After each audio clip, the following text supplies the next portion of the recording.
One of the best byproducts of any new game launch is the innovation in the community in the form of vital tools and resources that are created. We saw this with Diablo 2 Resurrected when Tiefling brought Diablo 2 IO to life, in addition to Prowner and D2 Rune Wizard.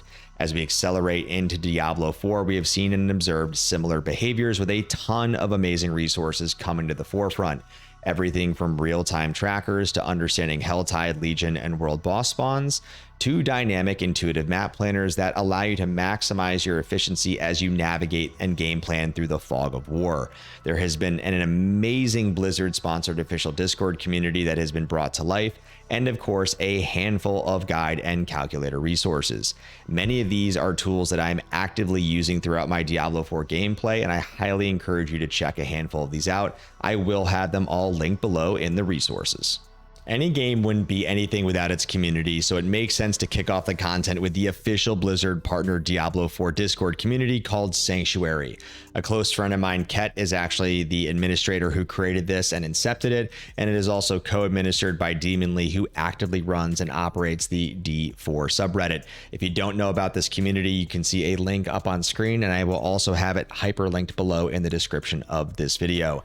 As you can see up above me, there is over 465,000 global members that are in this community, and there typically are about 150,000 active concurrent users during peak hours.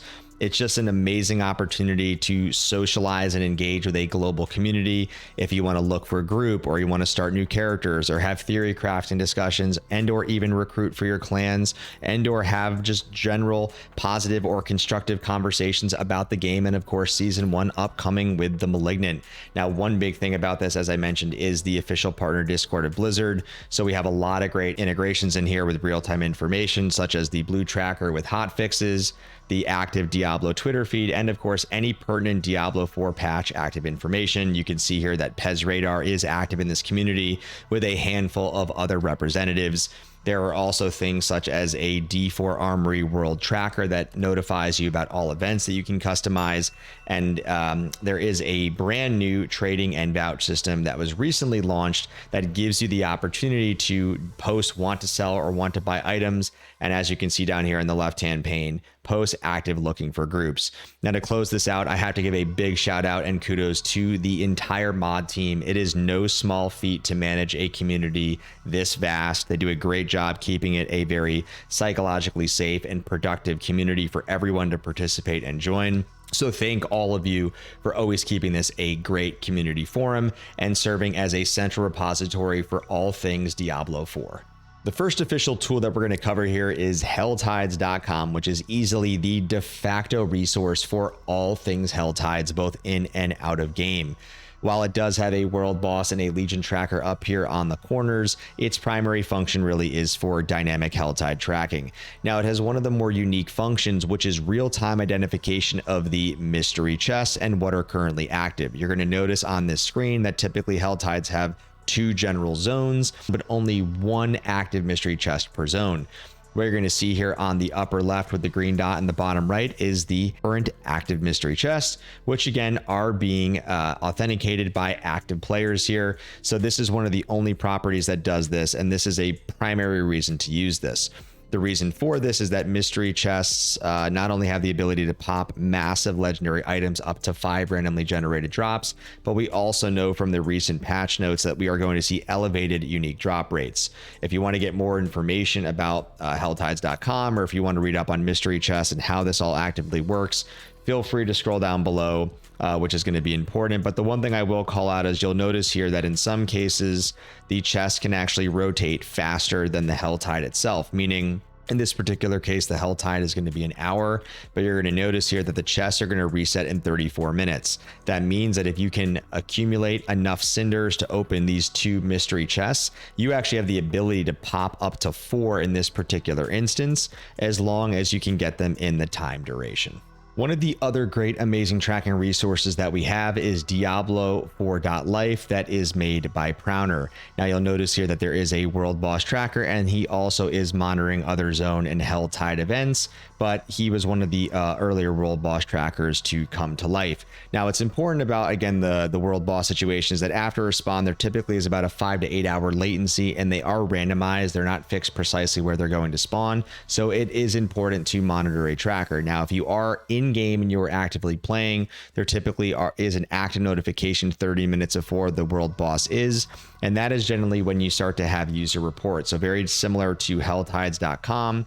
You can see here recently that we had confirmed reports at 6:04 that Wandering Death did indeed spawn, and it was in the dry steppes. So you will basically be able to see these, and you can of course expand this out to actually look at unconfirmed and or confirmed responses, or in some cases there are even rejected situations, to get as accurate of an assessment as possible.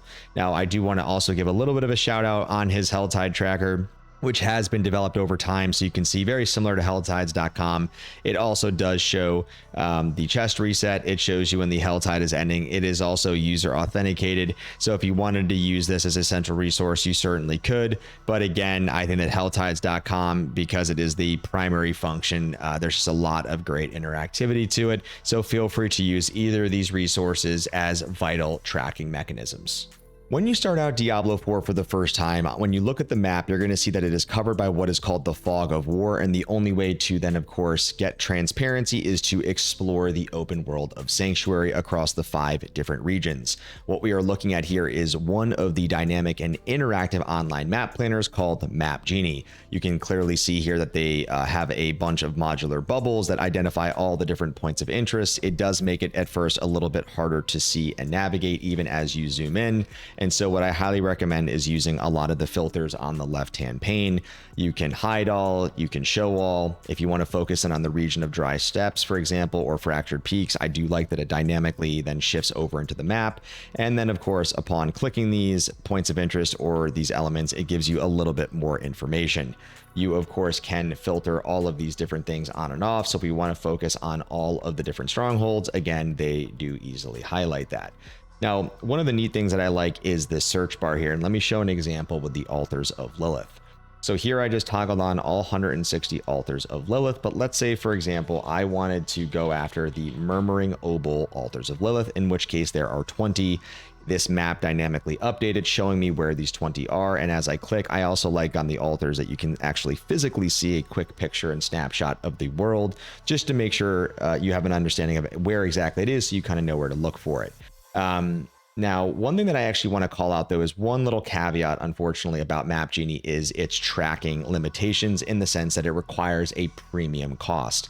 You will see here on the upper right that I am logged in, and you'll see that you have to go pro to track more than 2 categories at once and add more than 5 notes. It is only a one-time $5 cost. For those that really like the interactivity and the experience of Map Genie, it may be worth it for you to actually physically pay that. But for others, that certainly could be a drawback. They do also justify the $5 fee by getting rid of the ads in the website. So again, it is just a worthy call out and trade-off that I have to make. The final little nuance and feature here is that they do have the ability to toggle on the spawn timer. So you can see currently there is a Helltide active. The next world boss Ashava is in 3 hours and 40 minutes, and the next Legion event is in 11 minutes. So again, a nice little quality of life feature. One of the other amazing online resources that also is a dynamic intuitive map planner is d4planner.io. You will immediately notice some difference from Map Genie, in the sense that its icons are a little bit more legible and easier to see because they don't take the overarching bubble format. You can see that up here on the left, by default, they already have active all of the different spawn timers, so you don't have to actually toggle that on.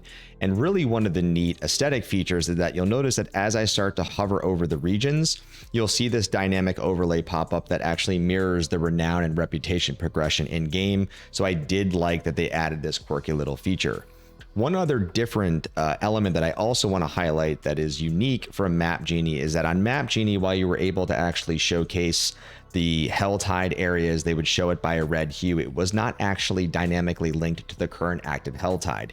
What you're going to actually see in this particular case, that there is a Helltide active, and you can actually see down here in the specific region that this is the area where the Helltide is currently active. So that is definitely a very nice plus for this, because it gives you a little bit more of an ability to see the map dynamically in real time. I will say that's similar to Map Genie, right? You can hide all, you can show all. They also do have the search bar feature. So if I use the exact same element of 160 altars of Lilith, if I was to type in Obols here, you can see in the same capacity that it is pulling up. The only difference here in some cases is it's not showing certain screenshots in game. One other differentiated element, it depends how you your pros and cons, is that you'll notice or remember on Map Genie, as I clicked a region, it dynamically shifted over. In this case, it doesn't shift, but it actually toggles them on and off. So it's just a little bit of a different functionality between the two sites, but I at least just want to look at that. The one big plus here, of course, is that this currently is free. It's a little bit different from Map Genie. You don't have to pay the $5 to actually do the tracking. There also is the ability to export your map data, as well as importing your map data through a JSON file. So there's a little bit more level of customization there. And the other element in closing here is that if you unbracket the kind of ellipsy hamburger up here, you will see that while the primary function is its interactive map, it does offer other components such as the skill tree, a skill list, items and aspects, guides and news. So it is trying to be a little bit more expansive. But again, this is very much its primary function in the form of a dynamic active map. Transitioning now, we are going to take a look at some of the amazing calculator resources from Prowner as we navigate back to Diablo 4.life. You will see here up on screen that he has 4 different amazing resource calculators, from gambling to unique target farming to both glyph and nightmare dungeon information. For those that recently may have caught my Purveyor of Curiosity video, I did actually already go over the gambling tool, but we will do a quick overview here. One of the key philosophical tenets of Diablo 4 is the notion of aspects, which can be found both as part of the Codex of Power through dungeon clearing, as well as being tied to legendary items. You'll see here that he has all of the different aspects that you can acquire in the game, and you can filter this based off of the different types, as well as classes and or keystroking in the specific name. In this particular instance, let's say we went to defensive and we wanted to look at disobedience. What you effectively are going to see here on this grid is a simple formula, which is a percentage. So for example, if we look at necromancer and we are looking at pants, because this slot has the least competing aspects of all available, this is saying that you have a 28% chance to acquire legendary rolled pants at the Purveyor of Curiosity with the disobedience aspect, again, if your character is a necromancer. So this is just, again, a amazing quality of life feature to be very dialed in to make sure you're making your murmuring obols be effective as possible as you are gambling at the Purveyor. Now, as we transition over to target farming, this is obviously a very key element of Diablo 2 and other games, where you can try to look at drop calculators to understand what are the best chances of actually acquiring some of these different uniques. So for example here, right, if we are looking at the Penitent Greaves, you can basically see here the different monster types that are actually included that can particularly drop this item, but you're also going to see here the different areas, which shows you is this dungeon, Malwood for example, it's high density, you can clear it fast, and of course that you would need a sigil to specifically do this. And so it, again, is just trying to telegraph to you how to get the most of your sigil resources, or how to actually target farm effectively with time. If we wanted to click on a Shaco, for example, again, you are seeing here specifically what monster types can drop this and specifically where we can farm. So kudos to you and shout out for this. This is just an amazing starting point, and I'm excited to see where else you develop this and bring this to life, Prowner. Now, there are 2 new resources here, Glyph XP. This is pretty straightforward. So as part of your Paragon board, you have glyphs, which is a way to, again, increase some of your statistical capabilities of your character. Now, the way to actually get experience to upscale your glyphs is through completing Nightmare Dungeons. So in this particular example, if my glyph is level 1 and the nightmare I'm running is level 1, you can see how many Nightmare Dungeons I would have to clear to get it to the maximum experience level of 21.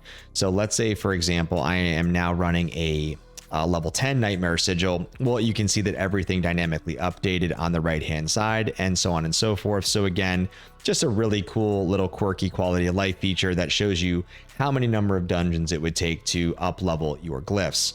Now, finally transitioning over to Nightmare Dungeons, this is a great little helper here where, again, the Nightmare Sigils, you are crafting these at the Occultist. This is how you are then activating the different sacred or ancestral dungeons. But in each of them, in some cases, they actually have very dangerous affixes that you want to avoid. And that's effectively what Prowner is pointing out here, from elements like Lightning Storm to Blood Blister. Those make those experiences a little bit more tentative and dangerous. So ideally, if you have that type of sigil, it kind of shows you what it's going to roll. You want to try to avoid those. What he's also showing you here is who is the highest level in the party. Are you running world tier 3 or 4? And based on your play style, do you want to do fast leveling for glyphs? Are you looking for experience and items, so you want density? Or are you just looking for overall high tier to power your experience? And again, in each of these respective elements, he's trying to show you the prioritized tiering list of what to focus on. So again, thank you, Prowner, for these 4. This is an amazing start. I'm excited to see what else you bring to life. Whether you're a seasoned veteran or a novice player, one of the critical elements of any new game launch is, of course, properties that bring together build guides and skill and character calculators that can offer valuable tools and resources that can collectively enhance our journey. And I'm really excited to kick things off with one of the new kids on the block in the form of DiabloBuilds.com. And you can see in the upper left that it is currently in beta. I do want to be transparent on one element, that I am currently a creator partner, so I am helping to promote and evangelize DiabloBuilds.com. And I'm really excited by all the engineering resources that they are putting into this behind the scenes. Now, in my opinion, they really are becoming a fairly strong, comprehensive new platform, serving as a hopeful mainstay hub for a lot of Diablo players moving forward that are looking for additional knowledge, guidance, theory crafting, and resources to help optimize our gameplay experience. Now, really at its core, unsurprisingly by the name, DiabloBuilds.com really is a build calculator mechanism, right, that is helping you kind of navigate the systematic classes and how you want to actually enhance and build your characters. But I do want to call out that in addition to the character builds, they do offer a wealth of supplementary information, resources to support your gameplay experience. So you can see here at the parent module, they have a lot of news information. So as we are thinking about different real-time relative gameplay information, they're going to upload this, anything from, of course, farming tips, right, to certain strategy and how to attack certain areas. They also do have a interactive map tool, and why it is not a standalone like D4 Planner or Map Genie that is more comprehensive. It is nice that they have this included on the website, and you can easily navigate through this, looking at some of your different renown. Now, let's kind of dive into one of the particular primary functions in the case of the build calculator. You can see here let's reset this, the foreman function here. You can pull down the barbarian or any other type of character, and as I do that, all of the different basic, core, and expansive skills are going to dynamically update. Now, let's just say here for a very quick example that I wanted to do Lunging Strike for my basic Fury generation, and Whirlwind was my primary DPS. I'm not going to go through the whole thing, but you can see as I start to select these basic and core skills, you are going to see on the left-hand pane all of the different character statistics begin to update. If we transition over into the character screen to actually look at the slot gear that we have active, you can actually create either a unique helm or a custom, of course, rare and or legendary that you're wearing. You can customize the item power, the upgrade level. You can specifically look at one of the aspects that might actually be on. I'm just going to choose this randomly. Are there actually sockets in here that we physically want to put on? And what are the different modifiers or affixes that actually might be on this item? And upon saving this, you're going to actually see this here, and it will continually update your stats. There is one caveat that I need to call out, which is the current Paragon integration with, of course, the expansion and glyphs are not currently here. They are coming soon, as you can see, so you won't be able to currently theory craft or build your Paragon here, but it should be delivered shortly. So that really is a quick overview in terms of the interactivity of the planner. And of course, you can reset this and or you can link this out to your friends if you wanted to generate a link. Now, as we transition over to top builds, right, this is important. So as we think about some of the different meta experiences across the board, you can see here that somebody theorycraft a Hammer of the Ancients or a HORDE Barbarian, and you can see exactly what they did here. So if you wanted to actually steal and share this with pride and actually use this for your characters, it does give you the ability to do so. An additional and alternative resource to Diablo builds is d4builds.gg. They somewhat were early on in the Diablo 4 ecosystem, and they were one of the earlier developed build and skill planners, so many of you may have interacted in the past. One key distinction and call out from d4builds.gg versus Diablo builds is they're really not focused on writing guides right now. This is really more of a true theory crafting platform. If you wanted to, just like Diablo builds, go in there, customize your build, and also share that out. You can also see some of the current leveling and meta builds here that people have put together very publicly. And so again, it is another strong resource. People like optionality across build planners. And so if you wanted to kind of steal and share or look cross-platform to see what others are building, d4builds.gg might be a resource for you. Bringing us home in this segment is Maxroll. They've been a staple in the gaming community, especially in the Diablo universe from Diablo 2 to 3 and now into Diablo 4. They continue to serve as a central resource for gaming information, of course, putting out their tiering lists and also bringing together different build guides and their different Diablo 4 planning functionality. I believe many of you are already intimately familiar with Maxroll, and they will be, again, one of the resources that I have linked below. Bringing us home, and one of the final resources that I wanted to highlight was Pure Diablo, and specifically their Diablo 4 wiki. Some of you may be familiar with Pure Diablo from the Diablo 2 Resurrected Beltway, but really what is great about this is that in its purest form, it is a wiki. It covers all aspects of the game, and it really allows us to discover and share information with ourselves and the community very quickly. It has an enriched amount of information. It's easily accessible and deep linking, and in its purest form, it is a wiki. So I find this very useful. There are other options like Wowhead and other properties out there as well that you might want to actually use. This just happened to be one that I personally always stumble upon. So that wraps up a ton of the active resources that I am consistently leveraging throughout my Diablo 4 gameplay experience, but I want to hear from you, Sanctuary, the community, on other resources that I may have overlooked or stuff that you love to leverage. So please drop those down in the comments below so we can continue to expose and federate those out to the rest of the community. Stay frosty, Sanctuary.